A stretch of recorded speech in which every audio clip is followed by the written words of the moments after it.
Hey, let's set up my new bullet journal together. I've been using these softcover squared notebooks from Moleskine in A6 and they're perfect for taking notes on the go and at home. So first thing first, let's customize the cover. I've gone with a gold foil for the second notebook in a row and it held up really well. So now let's get into the setup.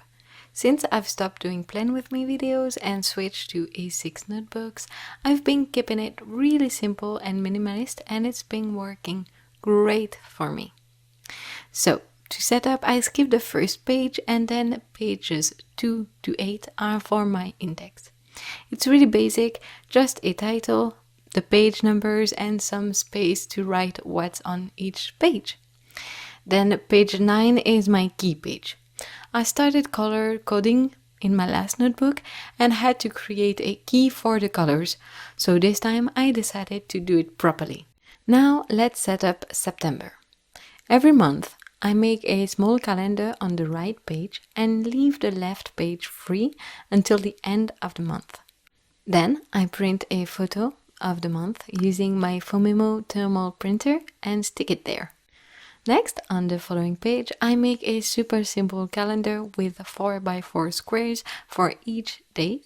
Then on the left, I write the week's numbers, and on the top right corners of each squares, I write the date.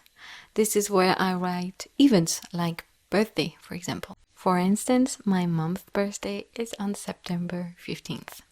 And that's it. After that, I just use it as I need and fill up the pages one by one. And that's it. I keep it really simple, as I told you, but it's been working perfectly fine for me. In fact, every time I simplify it, I don't know if it's how we say it, but every time I make it more simple, I use it more and it's been greater and greater. So there we go. I hope you liked it. Ciao, ciao. Take care. Bye-bye.